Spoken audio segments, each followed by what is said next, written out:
Good morning. I'm Shua Mar. Last night, Mark Carney's minority Liberal government survived a budget vote despite, quote, objections from all opposition parties. The proposed and now approved budget was promoted and perhaps overly hyped up by the current Liberal government as generational investment. But that investment comes at the cost of nearly $80 billion in deficit spending just on year one, more than double that was projected last year. It lays out a projected national debt growth of 21% by 2030, returns half that was originally expected in economic growth, and is the largest deficit Canadians have seen in a budget outside of the COVID years. The Carney government, which platformed itself on fiscal restraint and the best value for taxpayers just a few months ago during the federal election, had also called the budget one of austerity. Earlier this fall, they announced a new method of presenting the budget, which in simplest terms, it is now presented in two main columns, day-to-day operational spending alongside investment spending. But this makes an already complicated and extremely important document to Canadians much more challenging to navigate or review without a level of expertise in economics. In the run-up to the vote, it was becoming increasingly difficult to see a pathway for this budget to be granted approval.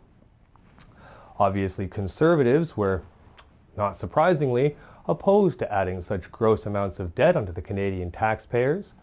The NDP, who were responsible for propping up the former Liberal government despite scandals and spending that doubled the national debt, were also looking less likely to support a budget, especially one that was considered in any way an austerity one.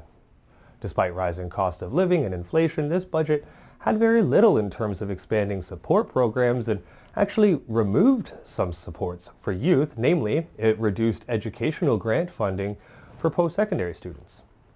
The Bloc saw none of their demands met if they were to support the budget.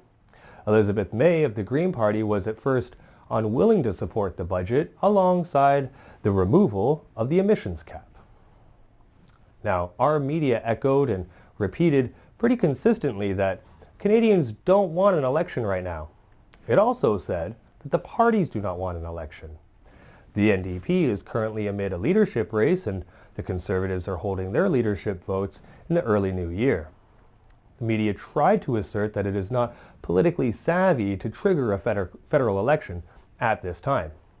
Now, personally, I've never once heard a Canadian say that it's okay to double the national debt with deficit spending and then proceed to double the deficit spending just because they don't want to cast a ballot. Not once have I heard anyone say that it is okay to bestow generational debt onto our children, the youth of Canada, who don't even have the opportunity to vote themselves because we don't want to have a vote on Christmas. I've never once heard someone say that they can't afford Christmas presents for their child this year, but everything will be okay as long as we don't trigger an election. Not only have I not heard that personally, I don't believe anyone has ever said those words. This minority Liberal government, which is about to be spending unprecedented amounts of money, offered zero in terms of concessions to any opposition party in order to gain support for this budget. The only Green Party MP, Elizabeth May, voted yay because she said again, Canadians don't want an election. She was also offered a vague commitment at hitting climate targets eventually, one day, maybe? The budget was passed primarily, though, as a result of abstentions, MPs who did not vote either in favor or against the budget. That's 2 Conservative MPs and 2 NDPs abstained their vote. Now, from the Conservative bench, 1 MP was on approved medical leave, but another, Matt Genero, the MP who signaled his resignation set for next spring, he also abstained. The NDP bench looked a little different. Both abstained MPs were present, accounted for, and remained seated in the House during the vote. An interesting event to observe. Of the total of 7 MPs with the NDP party, 5 voted nay and 2 abstained, prompting calls from across the House floor to vote, but no vote was made.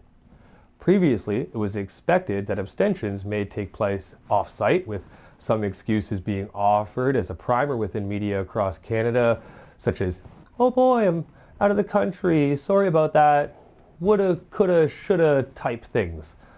Media outlets had the right idea though, as Canadians view abstentions as a vote in favor of the proposed item. There is no real excuse to abstain, especially with modern technologies.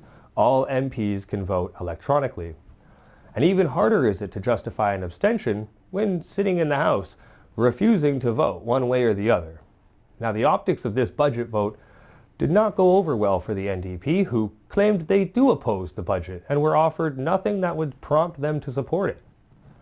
But Canadians do not view this as opposition, not within or outside of the NDP base. Those two votes were as good as yes, but with the political maneuverability to say, well, we actually oppose the budget. But I don't see anyone being gaslit so easily. The budget was passed 170 to 168 overall, and so we will see how this plays out politically in the long term. The NDP, which lost party status during the last election, some might say that this is going to hurt them more as time goes on, and the Green Party, which is at this point almost obsolete with only one MP in the House, will also have to survive a future election while looking their base in the eyes and trying to convince them that their vote lined up with their environmental values. Now, the Conservatives, they have inner caucus turmoil to resolve themselves, as well as an upcoming leadership race. But the Bloc likely has nothing to worry about from their base, especially considering their actions. They stood by what they said were important to their constituents, and then they voted accordingly.